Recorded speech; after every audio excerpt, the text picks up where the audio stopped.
I'm 83 years old. My name is Margaret. When Richard died, people kept telling me I'd need help, that I should move closer to my children, that a woman my age shouldn't be alone. But here's what nobody tells you about getting older. The most reliable support you'll have doesn't come from your family. It doesn't come from your friends. And it definitely doesn't come from expecting the world to take care of you. It comes from 5 things only you can build for yourself. I know that sounds harsh, maybe even cruel, but I've watched too many people my age become dependent, become burdens, become smaller and smaller until they disappeared entirely. And I've also watched a few others stay whole, stay themselves, stay free. The difference wasn't luck. It was these 5 things. The first thing is your body, your ability to move. I learned this the hard way when I was 75. I woke up one morning and couldn't get out of bed without gripping the nightstand. My knees wouldn't straighten, my back felt like it had locked overnight. I sat on the edge of the bed shaking, thinking, this is it. This is how it starts. I thought about Mrs. Patterson down the street. She was 72 when she stopped being able to climb stairs. Within a year, she'd moved in with her daughter. Within 2 years, she barely left her room. She didn't lose her mind. She lost her legs. And when you lose your legs, you lose your choices. That morning, sitting on my bed, terrified, I made a decision. I started walking every single day. Even when it hurt, even when I didn't want to, even when it was cold or raining or I was tired, just 30 minutes around the block, nothing fancy. And I stretched. Not the way I used to when I was younger, those big twisting stretches that made everything worse. Just gentle movements, circles with my ankles, lifting my knees while sitting in a chair, rolling my shoulders, small things. But every single day. Now at 83, I can still get out of bed without help. I can still walk to the store. I can still carry my own groceries. And that means I don't have to ask. I don't have to wait. I don't have to depend. My friend Eleanor is 79. She stopped moving 5 years ago. Just stopped. She said her knees hurt, so she sat more. And the more she sat, the worse they got. And the worse they got, the more she sat. Now she can't walk to her own mailbox without someone holding her arm. She's a prisoner in her own body. And when you're a prisoner in your body, you're a prisoner everywhere. So that's the first thing. Your body. Your ability to move. You have to protect it like your life depends on it. Because it does. The second thing is learning to need less. I used to think security meant having more money saved, more things, more comfort. But I was wrong. Security means needing less. I learned this when I was 68, 2 years after Richard died. I was sitting at the kitchen table one night, looking at bills. The house was too big. The heating cost too much. The property taxes kept going up. I was spending money just to maintain a life I didn't even want anymore. I thought about my neighbor, Mr. Hartley. He'd worked his whole life, saved well, retired with a good pension, but he'd built a life that cost too much to maintain. Big house, 2 cars, expensive habits.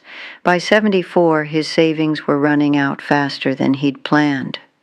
He started depending on his son for money. And every time he had to ask, I could see a little bit of him disappear.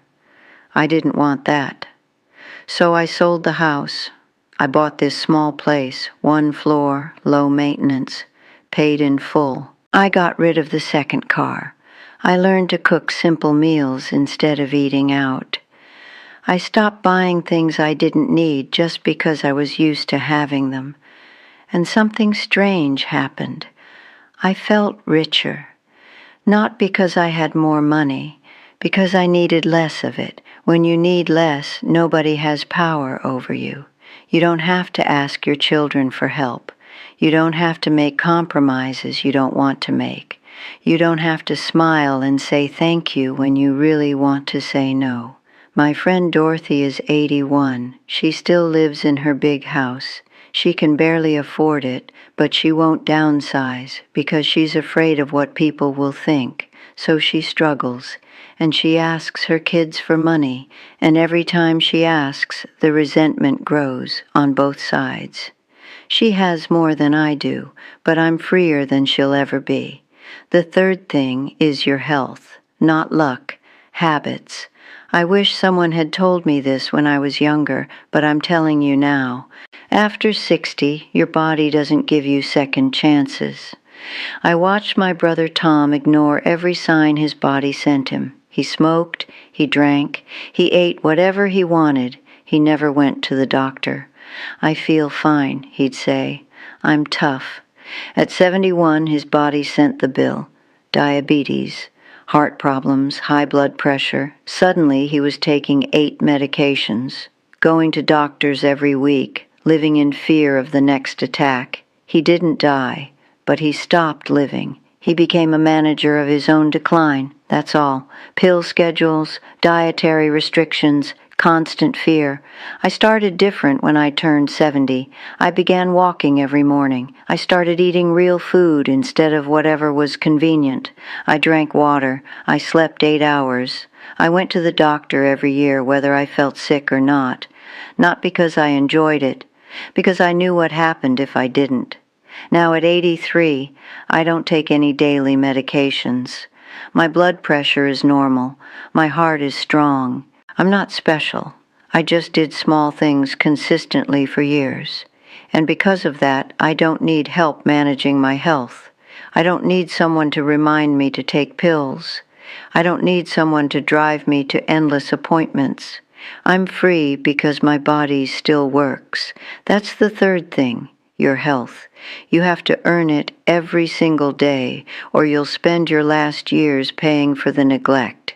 The fourth thing is your ability to handle loss without falling apart.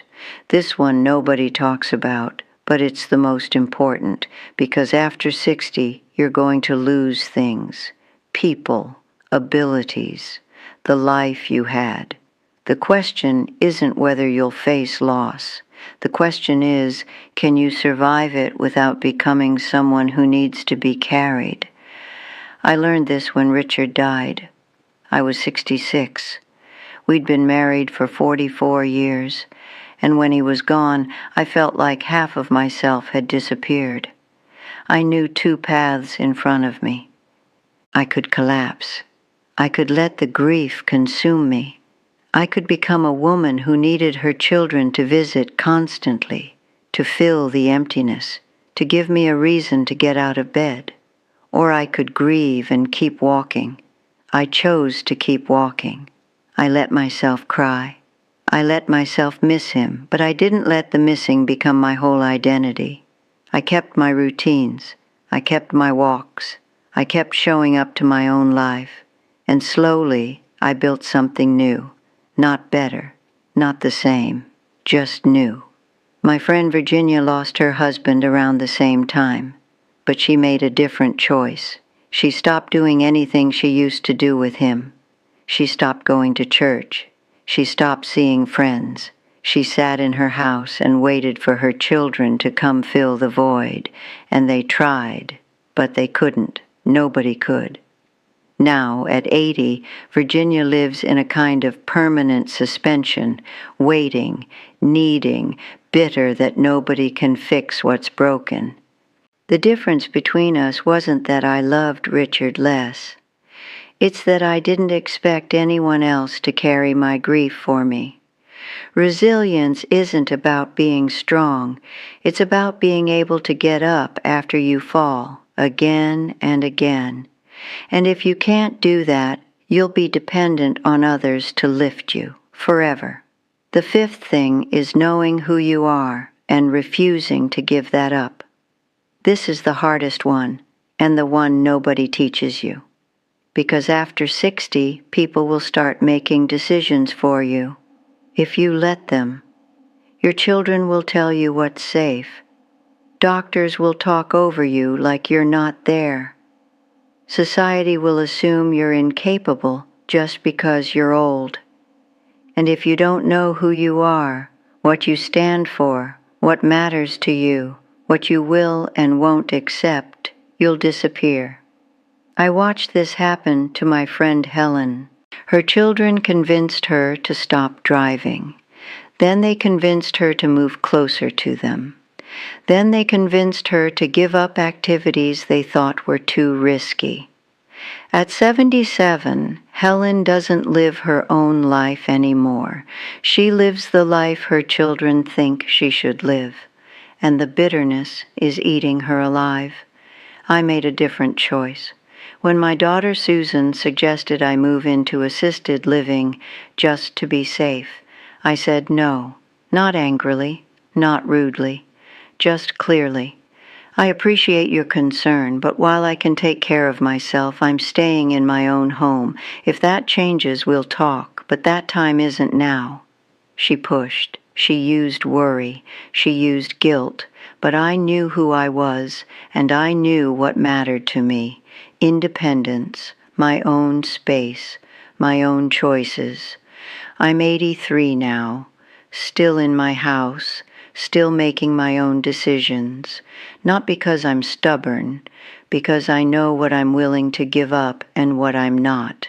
If you don't know that about yourself, other people will decide for you, and you'll spend your last years living someone else's idea of what's best. So those are the 5 things: your body, your ability to need less, your health, your resilience, your sense of self. Nobody can build these for you, and nobody can take them away once you have them. I'm not saying your family doesn't love you. I'm saying love isn't enough. You have to be able to stand on your own, or you'll spend your last years leaning on people who have their own lives to live. And that's not fair to them, and it's not dignified for you. If you're 60, 70, even 80, it's not too late. But you have to start now. Start moving your body. Start simplifying your life. Start taking care of your health. Start building your emotional strength. Start knowing what you stand for, because I promise you this: at 85, you won't regret being disciplined. You'll only regret waiting. If this resonated with you, leave me a comment. I read them all. I also need to share with you the 3 things nobody tells you about living alone. The hard truths I wish someone had warned me about, and how I learned to handle them without losing myself. Click the video that's appearing on screen right now to understand what I mean. Subscribe if you want to sit with me again.